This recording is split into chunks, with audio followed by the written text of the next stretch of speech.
guys, welcome to the Music Roundtable with our hosts Lyle, Hello. Clint, Hello. Kim, and I'm Vicki, where we discuss our opinions and experiences of the music we love, or maybe not. Something to say. Do I? You do. I Yes, you do. I think you do. Go for it. So, so Queen, just to kind of give you guys a heads up, this is kind of a passion project for me. Mm-hmm. They're a band that I've grown to love over the years. It's an emotional one for me because I feel like I didn't appreciate them in their time. Mm-hmm. I only grew to love them after the fact. That's fair, I think. Most people. Mm-hmm. Yeah. So I did a really deep dive into them and like right back to the very beginnings of. Did you get emotional? I would have gotten I emotional. did. Yeah. I did some research, watched some documentaries, did a lot of reading. Yeah. And there's always been certain songs that when they play, it brings me to tears because of just the love and the not the regret, but the mourning of not the loss of it. Exactly. Yeah. So were you not vastly unaware of them when they were around? No, then? see, that's the thing. So like we said in the intros, I grew up, like I knew of them. Mm-hmm. They were not deeply in my orbit, but I knew songs. I knew, We Are the Champions, We Will Rock You, Another One Bites the Dust, because I remember hearing those when I was young, but I just didn't have the music appreciation until correlate later. it to anything. Exactly, Just it was kind of background noise almost. Exactly, yeah. Like I always remember music being in the background of parties and whatever else. But yeah, so I just kind of, like I said, did a deep dive starting from like the very beginnings and went through their history and delved into some fun facts, and we like those. Yeah. Still working on it. Kind of went through their. It's 15 pages of notes, people. It's a mini novel, yeah. Like I said, I did a really deep dive. I tend to do that with, the bands that I really love. I did that with Nickelback and Bon Jovi and them too. Of course. And Bryan Adams and that kind of thing. But those ones, you were still writing stuff like as you were coming in. Like, that's true. See, that's why point form is my friend. But as Vicki said, point form doesn't work for her. But I was it doesn't work for me. I have to me. type out whole sentences now paragraphs. because if I do point form, I won't remember what it was that I wanted to convey. So so I apologize to y'all for the mini novel. That's okay. I'm enjoying it. It's just it's a lot to read. I know. But it's good. Yeah, so I just wanted to like kind of start off with, like where everybody kind of came from, and because a lot of people might not be aware that, for example, Freddie was not born in England. He was actually born in Zanzibar. Mm-hmm. He lived there till he was 8, and then he went to St. Peter's English boarding school in India. There he learned to play piano. And he also started playing in the school bands and actually formed his own band with some classmates, excuse me, when he was 12, and they called themselves the Hectics, and they covered artists like Cliff Richard. That's also the time when he started to want to refer to himself as Freddie and not his birth name of Farrokh. Mm-hmm. But that is a really cool first name. It is, yeah. Farrokh Bulsara he was born as. Which everybody knows now because thanks to the movie. But, of course. But we wouldn't have known it when we listened to them as teenagers. No, exactly. I didn't know that at all until... We had no idea, right? It was always known to us. He's always Freddie Mercury. And then he was from England. Pretty much. That was it, right? Yeah. We didn't know he was from somewhere else. Had no idea. No. Yeah. So then his family emigrated to England in 1964 due to the political unrest happening in Africa and Zanzibar when it gained its independence. Brian May, he was actually born Brian Harold May, in Middlesex, England. He actually learned ukulele when he was young, and his father was very supportive actually of his music and helped him build his first guitar. Which is the ultimate guitar, actually. The ultimate guitar. Yeah. I've always wanted to try it. Yeah. I've always wanted to play it. It's one of a So kind. he still uses it. It's one of a kind. I think it's the same thing. And I believe he actually, still does, yes. And a fun fact with that one is he actually doesn't use a pick. No? No. Oh, I didn't get that one. No. He What does he uses use? pens. Oh, that makes sense. He used what, sorry? The coin. Coins. It's like a okay. penny. Yeah. That's Yeah. what he Yeah, uses yeah. instead of a pick. Nice. That's why he gets that sound and That special because sound, of the yeah. ripple of the coin. And when he plays on the strings, you get that. It totally weird would. sound. Yeah. Isn't it the pence? So it would be more similar to our dime. It's exactly what it is. Yes. The 10 pence. Yeah. Yeah. So Yeah. yeah. That's very cool. Yeah, and he always said his greatest influence was R&B, which I didn't know existed back then, but I guess so. That goes back to what I was saying. Is the blues and blues and jazz. That's kind of the blueprint to all the music. Whether or not people admit it or see it, that's where a lot of the music all kind of originates from. So you it doesn't matter what band you're looking at. Somewhere in that Sound of Music, the rhythm and blues would have some influence in the way that they're playing. That's very true. In the late 60s, Freddie moved to London and set up a secondhand clothing store in Kensington Market, and it's actually there that he and Brian first met. At the time, Brian was in a band called Smile with his fellow college students Roger Taylor and Tim Staffel. And apparently Freddie would actually go to their gigs and watch them and was particularly interested in Tim's performance as the lead singer. And always said, I want in. Mm-hmm. So then when Tim stepped down in 1970, Freddie made it known to Brian and Roger that he wanted in, and obviously they let him in. And Freddie renamed the band Queen. Not surprising. No. And then John Deacon joined the band in 1971. Interesting. Just funny, obviously we know more about Freddie nowadays than we did then. It was obviously the hints were there, whether anybody saw them or not, whether he even I don't think admitted- he even, yeah. No. Oh, no, Knew. he did. He absolutely did. He admitted it? No, but he always, what I read was he knew he was he different. He knew he was different. Yeah, he didn't know what it was, though, is no. what I mean. Yeah, he didn't know what it was. It wasn't until later No. that he realized What it was, yeah. Yeah. Yeah. But he's always been the flamboyant. He's always been Yeah. a He knew he rock was star in different. his head. He was a rock star right from the Yeah. very beginning. Yeah. I'm thinking that he had to find the The perfect words. bandmates Or- yeah. and where he can, once he was front and center singing, could be like, free he was to be able himself. to Be grow himself, into that role. yeah. Like he That's- wasn't shy about it. No. It just came, right? Yeah. Yeah. And that's exactly what Brian and Roger said too. When they first met him, they didn't really like him. They actually thought he was kind of manic and obnoxious and all that because he was so out there, right? It's totally different from his personal life where he was more shy and reserved and stuff like that. But when he was on stage, he was a completely different person. Oh, yeah. Yeah, you can totally see that. Steve Clark comes to mind with that. He was the same way. He was extremely shy until he hit the stage and something comes over him, and pretty much he would be a manic, wild man and stuff, and then the music would stop, and he would just Go back to be that quiet man again. drinking, and when you hit on stage, all drinking stopped and was totally I do a different character. I like this quote you have. Roger Taylor even said he thought Freddie sounded like a manic goat when they first got together. He sounded extraordinary with his vibrato. My mother's face when she saw him, she was terrified. But he turned out to be our wonderful Freddie, whom we will never forget. But a manic goat. That's really a good description. Right? Excuse me. Yeah, that's good. It was pretty good.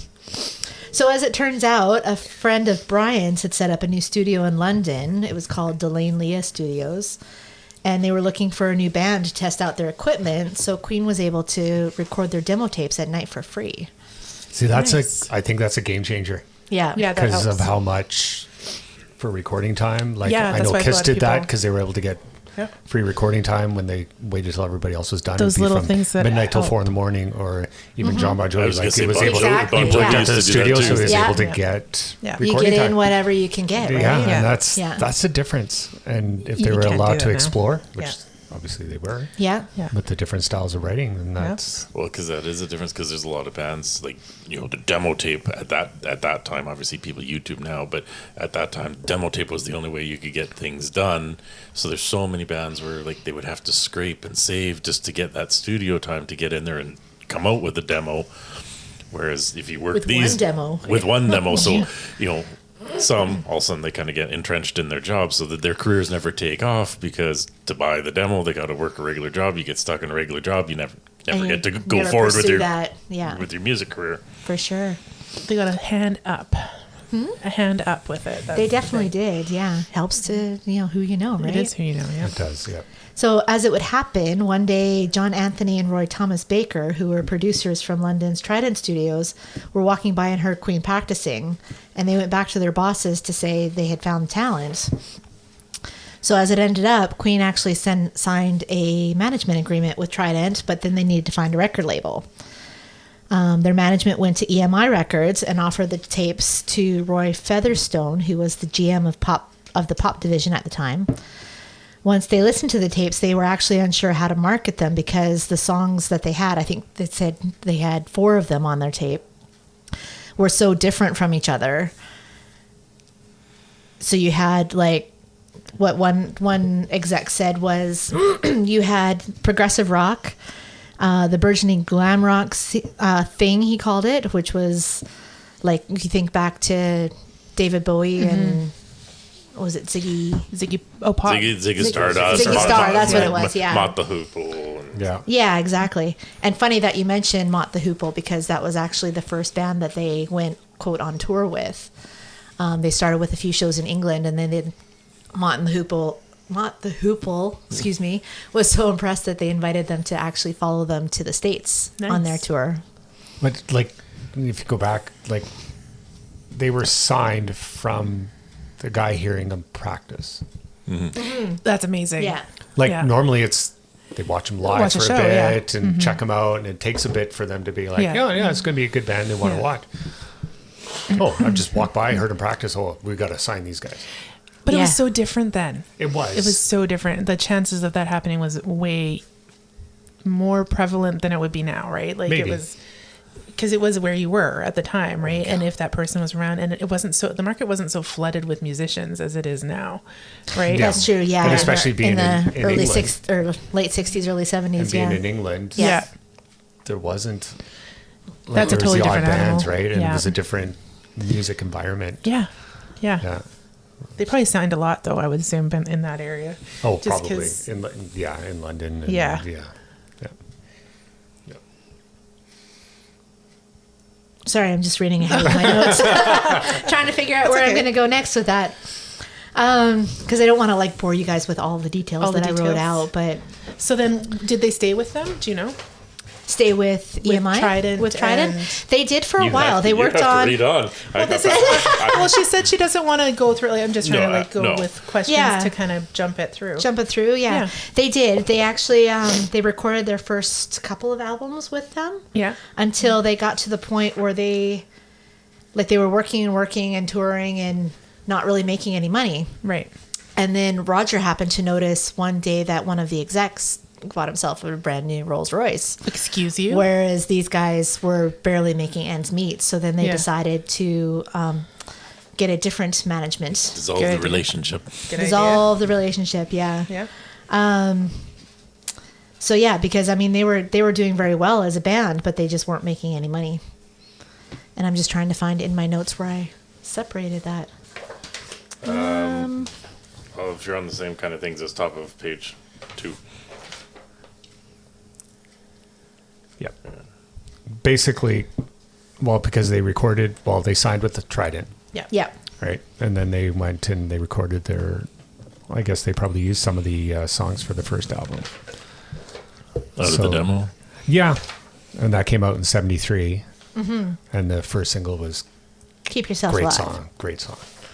But we all, That was Yeah. playing in my head. Right? well, that's the problem. Like, honestly, this is what's going to happen when we're Yep. talking about this. Some of these songs that we'll mention, it'll be playing It's in your head. It's just, and it's funny, because you think a lot of bands you don't necessarily catch them right from the beginning and know all of their first songs, but you say "Keep Yourself Alive," and I'm sure everybody knows that song. Yeah. Right? And Yeah. to think that that was their very first single. I didn't know. I didn't have any idea. That's Yeah. awesome.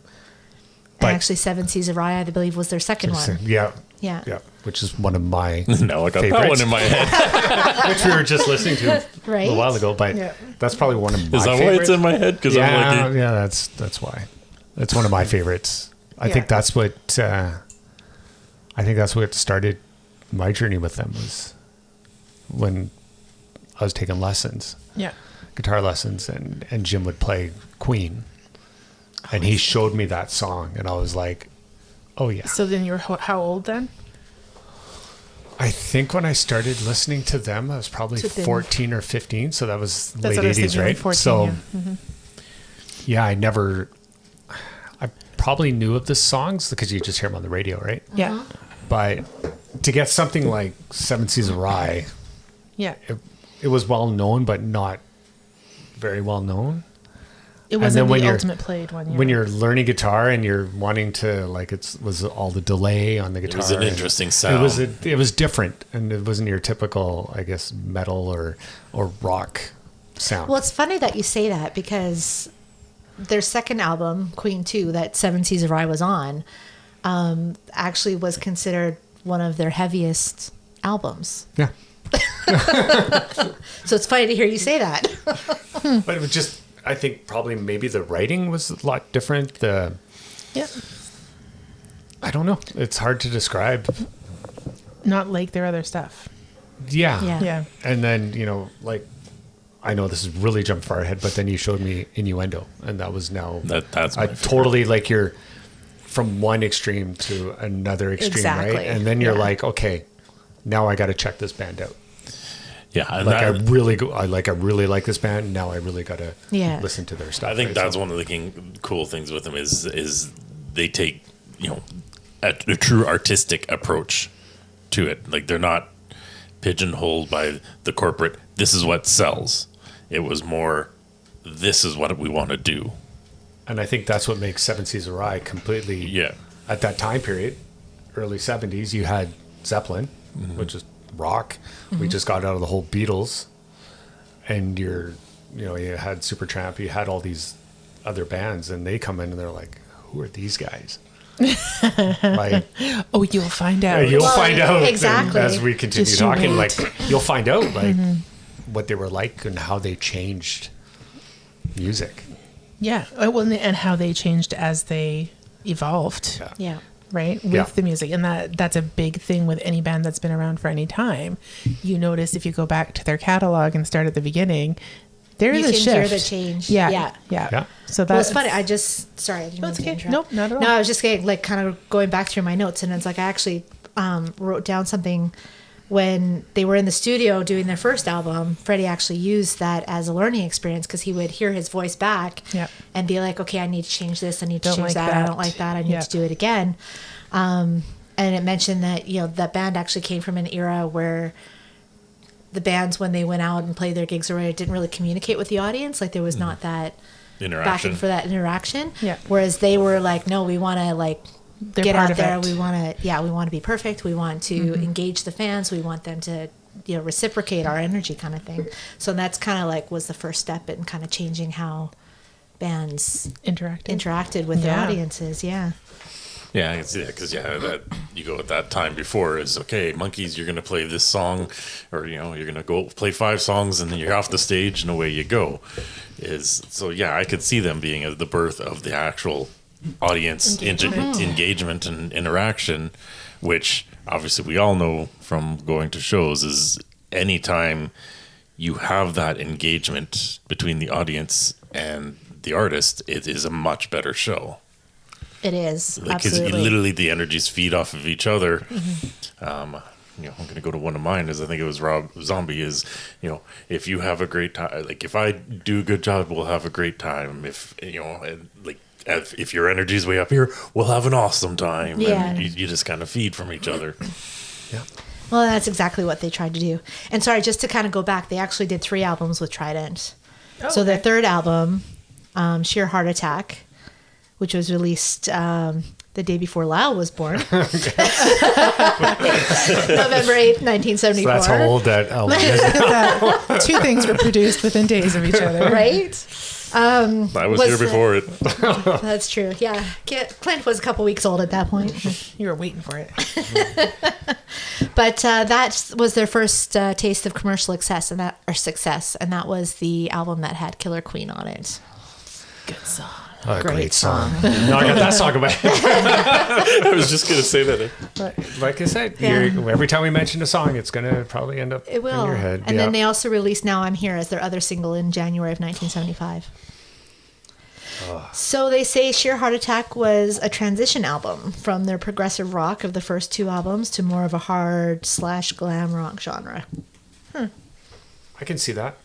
Yeah.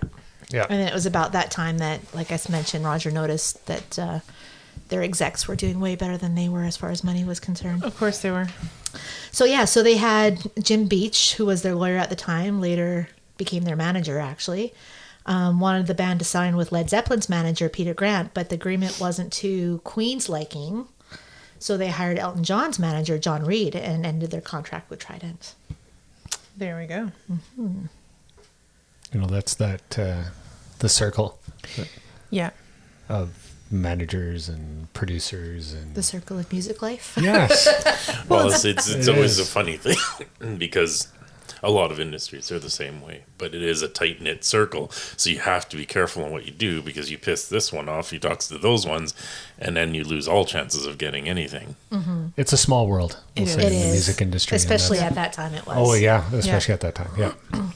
Well, it just shows you have to watch out for yourself. Yeah. And if you notice things and you don't like it, it's time to move on. Yeah, it is. Yeah. And they did the right thing, clearly. Yeah.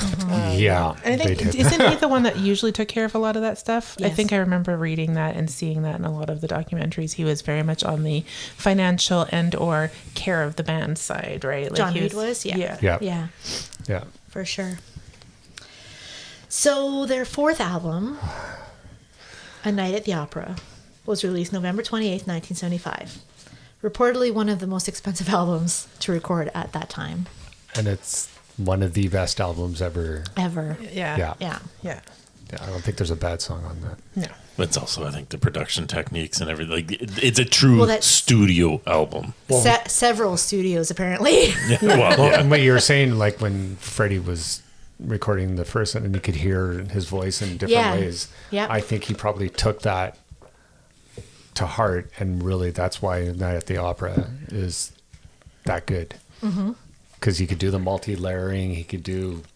Well, I yeah, was they gonna say, played yeah. with a Reel, lot. and That's where it's they just- played with everything. Yeah. I was Yeah. going to say, that's what I had in my notes too, is they used the multi-track recording, which they hadn't really Yeah. done in their previous albums. They also covered a wide range of styles as well as a diverse range of instruments they didn't use, like double bass, harps, ukuleles, etc. It's a very experimental album. It was. It was. Yeah. But Yeah, he that's knew, what he I knew mean. what he It wanted was, to it was hear. a phenomenal like studio album. Like they're just Yeah. okay. We have a studio time. We got this. What sounds can we make? Yeah. Yeah. You And know? what do we want to Exactly. hear? I don't think they cared about any... It's one of those albums where I think it was recorded for them. Yep. Yeah. Yeah. And funnily enough, was their first number one album in the UK. Spent 4 weeks at the top spot. Got to number 4 in the US.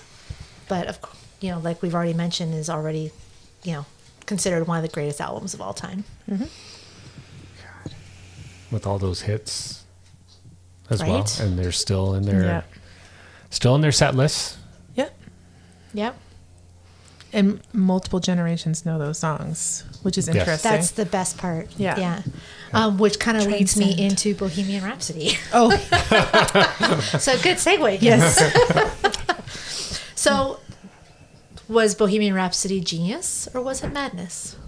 I would, you could go both ways. You could say, I think it's genius, but it could be a mix. Right?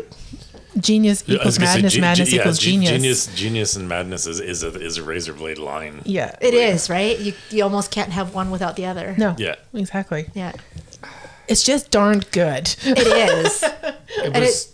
sorry, go ahead. No. Oh, I was just going to say, and it's kind of funny that when Freddie was writing it, he was actually writing 3 songs, and he couldn't figure out how to end any of them. So he was just like, Mash damn them it, I'll together. just put it together. It's just one big song. Yeah. And yeah, I was going to carry on from that. And the way he wrote it, like it starts off very mellow. Yeah, very what you and think then is just a beautiful and then an song. operatic. Well, Yeah. I was gonna say, So it's a nice interlude to this head banging, if you want to call it, or Yeah. It is totally, yeah. ending, right? And Yeah. it just, and then it goes back into the mellow part. The Yeah. mellow part.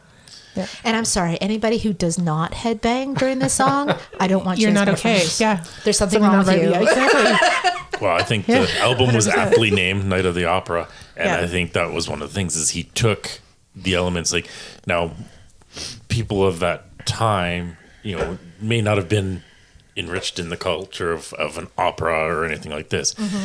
They brought that into the the masses, mainstream yeah. music. And that's kind of the way the storytelling is done in opera. And so it was a really cool thing to put on a rock album. I know executives hated it at the time. I say, yeah, they did everything they could to get them to shorten it, to get them to not put Nobody's stuff on gonna there. like this. It's exactly. Gonna, They're it's not just going not to play it going on to the do radio. well. Yeah. But you couldn't shorten it. It's No. one of No. those songs that it's got to be that length. Like, Yeah. Yeah. Well, Yeah, but- thankfully the band stood their ground, and the rest Yeah. is history. Well, as they executives say. stood by that 3.5 minute Yes. timestamp. It was And this song was 6 minutes long. like you can't have a It's a song that long. glorious People will get 6 bored or minutes. whatever. Yeah. You got to have a 3-minute song, and you just got to turn it over, and that's the money kind of leading. Yeah. Well, because they want the commercials in there. If you go too long, you can't have as many commercials in. Yes. So, but it's a great song. You can't break it up. It just doesn't sound right. You expect the next part. Exactly. So, and then apparently the making of the video for that was also kind of a battle with the execs because they wanted to do it their way. They wanted their promoter their promoter to get involved, and the guys were like, "Nope, we're gonna hire Bruce Gowers." So they hired Bruce. They went and did their little short film, which could be said that was also a turning point in how How people see them. how people they saw hear it. them and stuff like that. One person, his name is Paul Gambaccini. He Yeah. was a British radio presenter and journalist, and a friend to Freddie apparently. They were talking one day, and he's like, "Oh yeah, we just made like a short film with Bruce Gowans yesterday." And Paul's reaction was, in hindsight, of course, that without the way they did that video, things like MTV or VH1 might not even exist. That's a fair point. Yeah. Yeah, because it was really unknown at that point. Yeah, doing it was. videos and stuff like this, let alone having like the two that they mentioned is to have 24-hour video channels or whatever dedicated to music. Yeah. At that time it was still kind of widely unknown, like not used medium. Like there was the whatever Friday night videos, little half-hour program where they would put things out that actually might predate that or whatever, but they would put videos out and that was all you would see. But you get the high quality videos and all of a sudden, hey, we could market a whole TV channel around this. And Yeah. something happened because that used to be an awesome channel and now it's like reality TV. Yeah.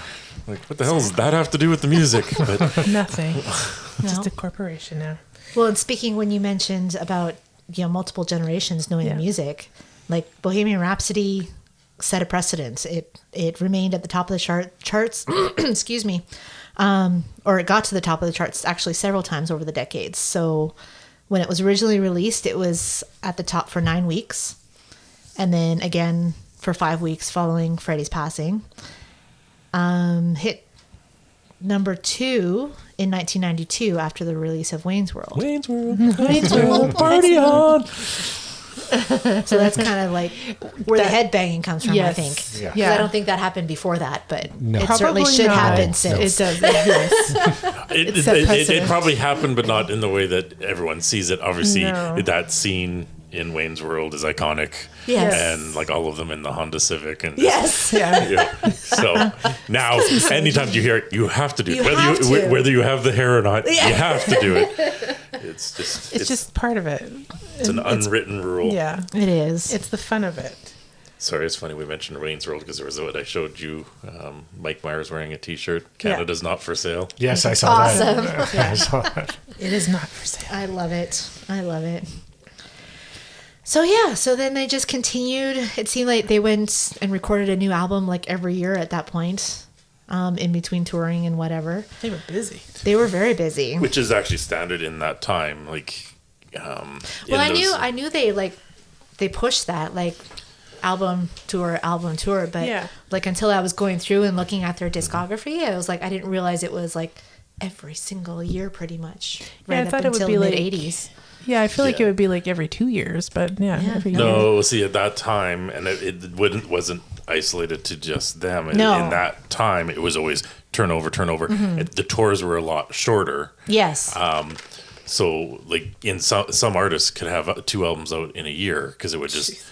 I think they did at some point. Yeah, you would produce an album. Okay, go tour it, and it'd be a short tour usually, a like couple that. months or something. That's it. Yeah. And then come back, record, get it out, tour it again. Yeah. So that's the difference now. The tours are longer. It was in the 80s where all of a sudden, like, the Stardom and the stadium shows and stuff, all of a sudden then they had to go to more places, so the tours were longer. And then the time between albums your break longer. between albums all of a sudden became 2 years, and Yeah. it was literally just because they were touring for 18 months. Yeah.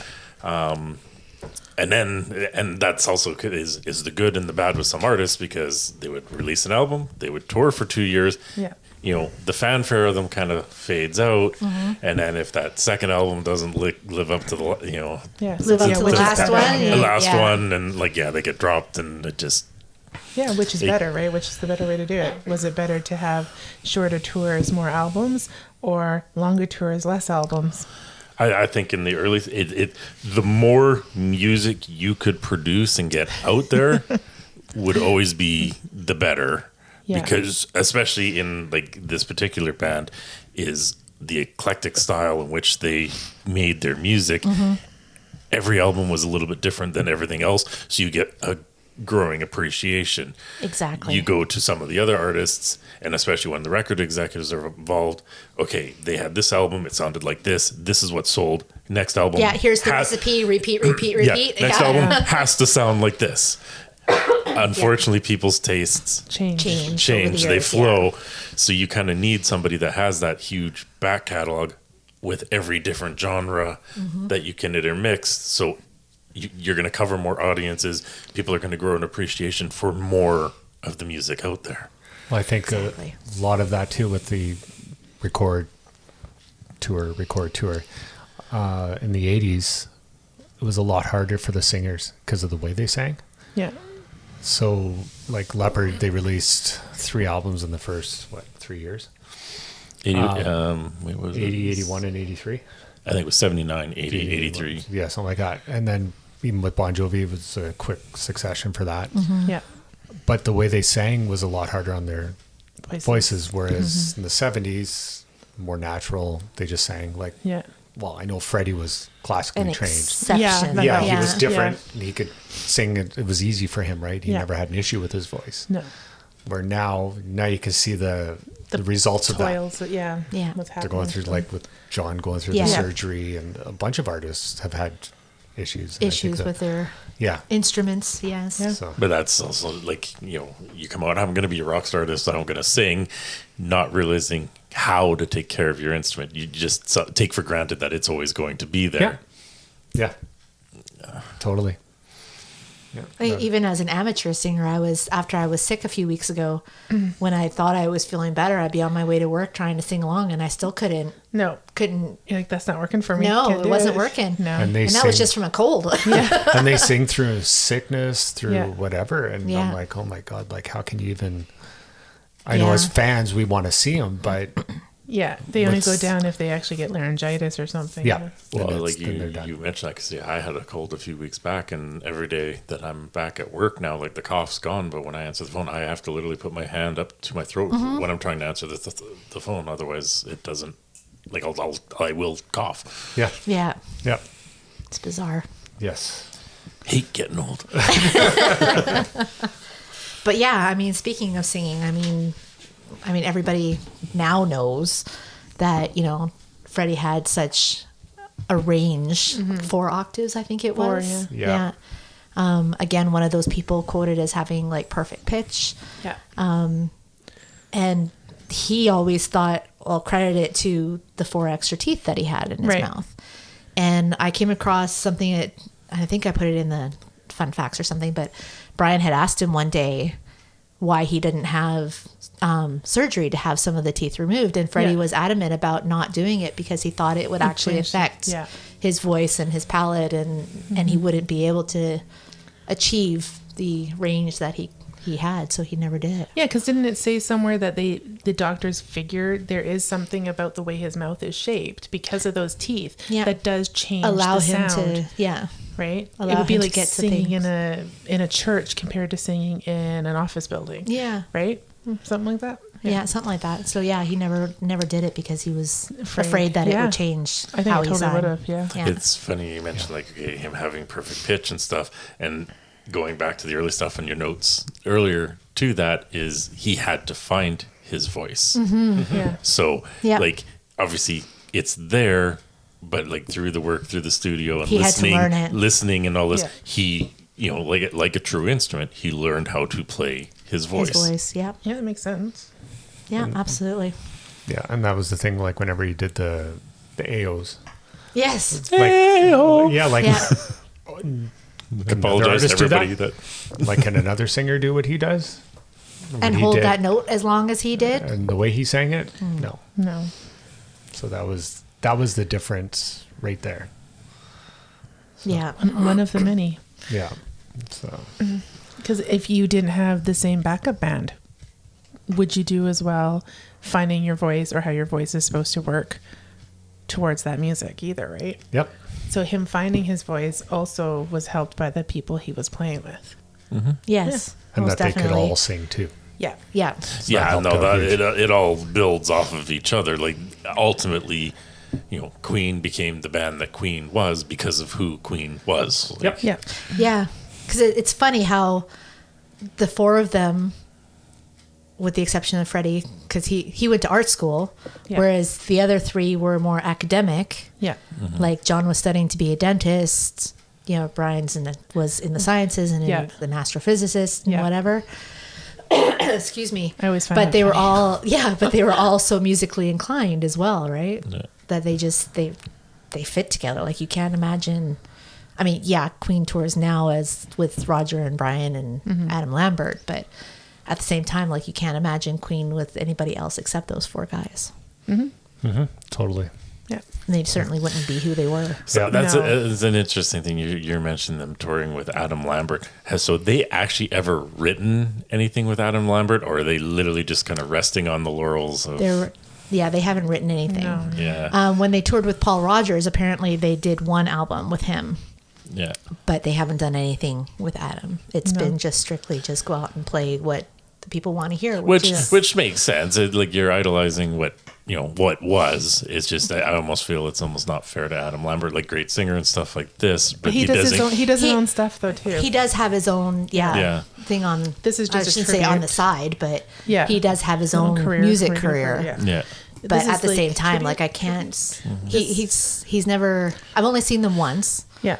but he's never been one of those people like he's not there to replace Freddie. No. No. He's there to help the bands get the music out. Yeah. And I honestly can't. I mean, if it weren't for Freddie, I mean, I couldn't think of a better replacement than Adam Lambert. Honestly, Wonder if they're afraid that it would be a comparison.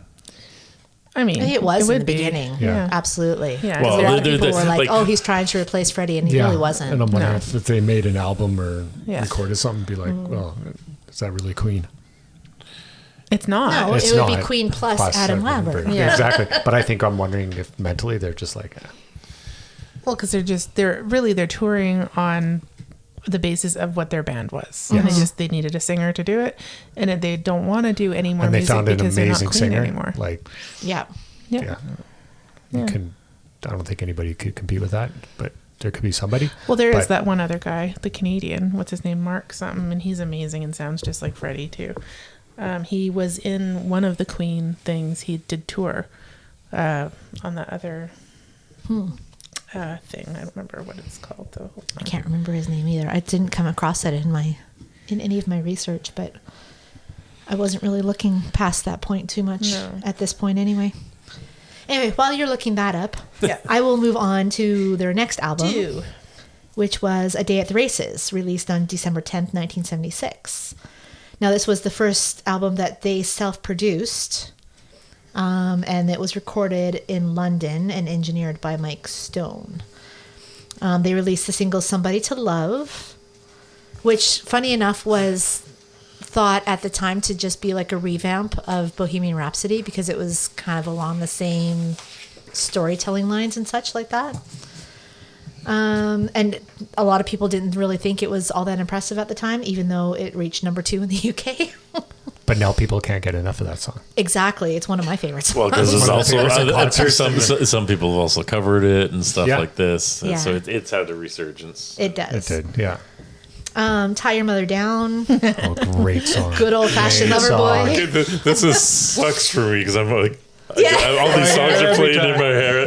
Playing in my Okay, head. do you know, and I'm probably going to butcher this, Teo Toriate, Let Us Clean Together.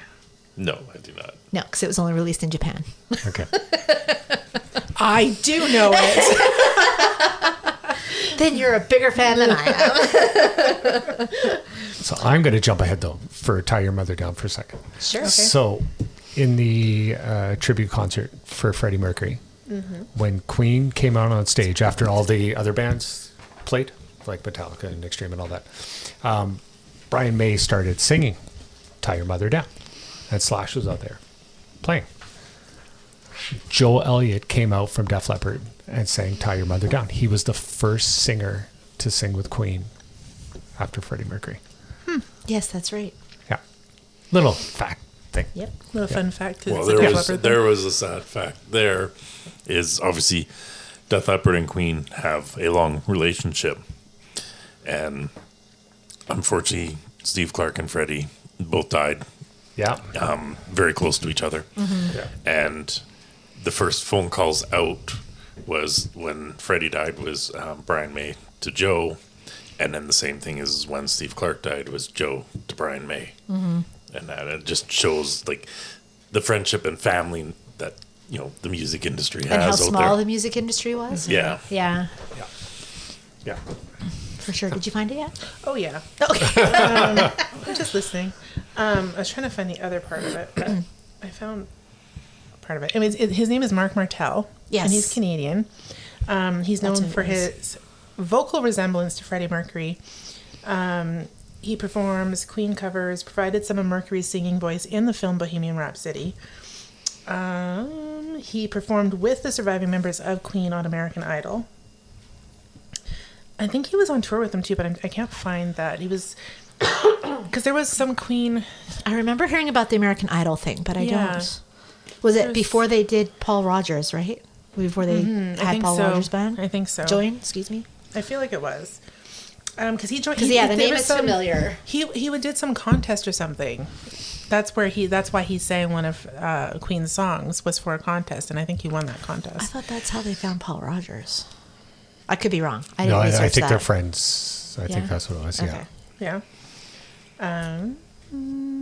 Yeah. Yeah, so that's the other guy that I would say if they had to have someone go on tour instead of Adam Lambert, he would do well. Okay. Yeah. Yeah, like I said, when you mentioned his name, his last name, I was like, Yeah. oh yeah, I Oh, yeah, remember hearing him. about that guy. Yeah. So like less than a year later, News of the World, their 6th album, studio album. This time it was co-produced by the band and Mike Stone. So this is where probably one of their most famous songs, or 2 songs, even though a lot of people seem to think they're one. So We Are the Champions and We Will Rock You. Played at every single sports event Oh, yeah. Pretty game much. since. Yeah.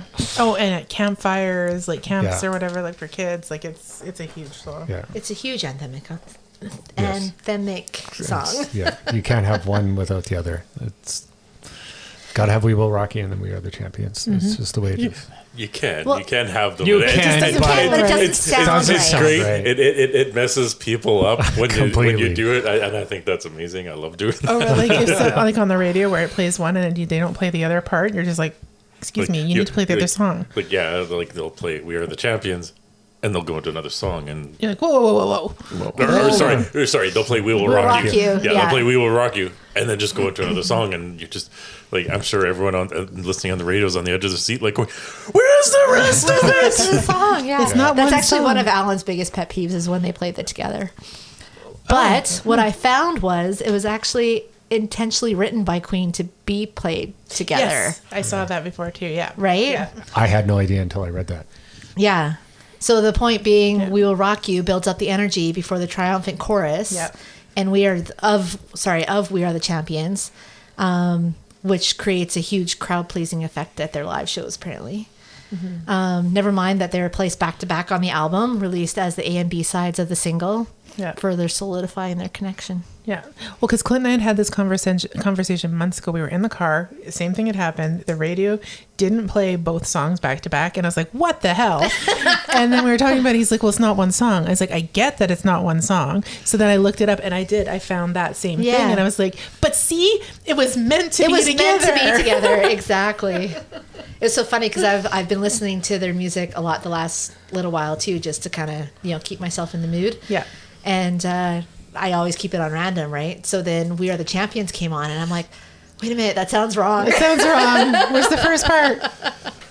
See, that's one of the, I'm going to say, the detriment of today is a lot of the songs and everything, it's out there and it's on, the streaming services and stuff, and people like pick and choose what they want to listen to. Yeah. Where, when we bought actual albums, whether it was cassette, 8-track, record, or whatever, you listened in its entirety. So you would have those songs that blended together, and it would be a part of it. Is like that, it just was natural. That's how you hear the song or whatever. And like kids nowadays, or nobody nowadays would really have that same impact, because now when people go, well, I want that single. They don't listen to the song too, which might be connected to it or might be even better song. Nope, radio's playing song 1. That's all I'm going to listen to is song 1. Totally. It's actually that there was an old commercial. It was promoting, K-Tel hits or whatever, and it used to play on TV. So I can't remember which songs it is, but when Kim hears the songs, she hears the commercial. So it's 2 different songs, but she literally goes from that song into singing the next song. Yeah, from song 1 to song 2. Kids hate it. Go, it's not the same song. Like, yes, it is. They're like, no, it's not. As far as I'm concerned, it is. Yeah. Yeah, I don't remember what song it is right now. One's the Undercover Angel, and then Skyrockets and Flight, Afternoon Delight. Yeah, so funny. Like, that's not even real. I'm like, it is to me because that's how it was played on the commercial. That's too funny. It is funny. Anything to bug the children. Right? That's right. So it was in that album, News of the World, that actually Roger Taylor and John Deacon were more involved in the songwriting process, each producing 2 songs each out of the 11 tracks.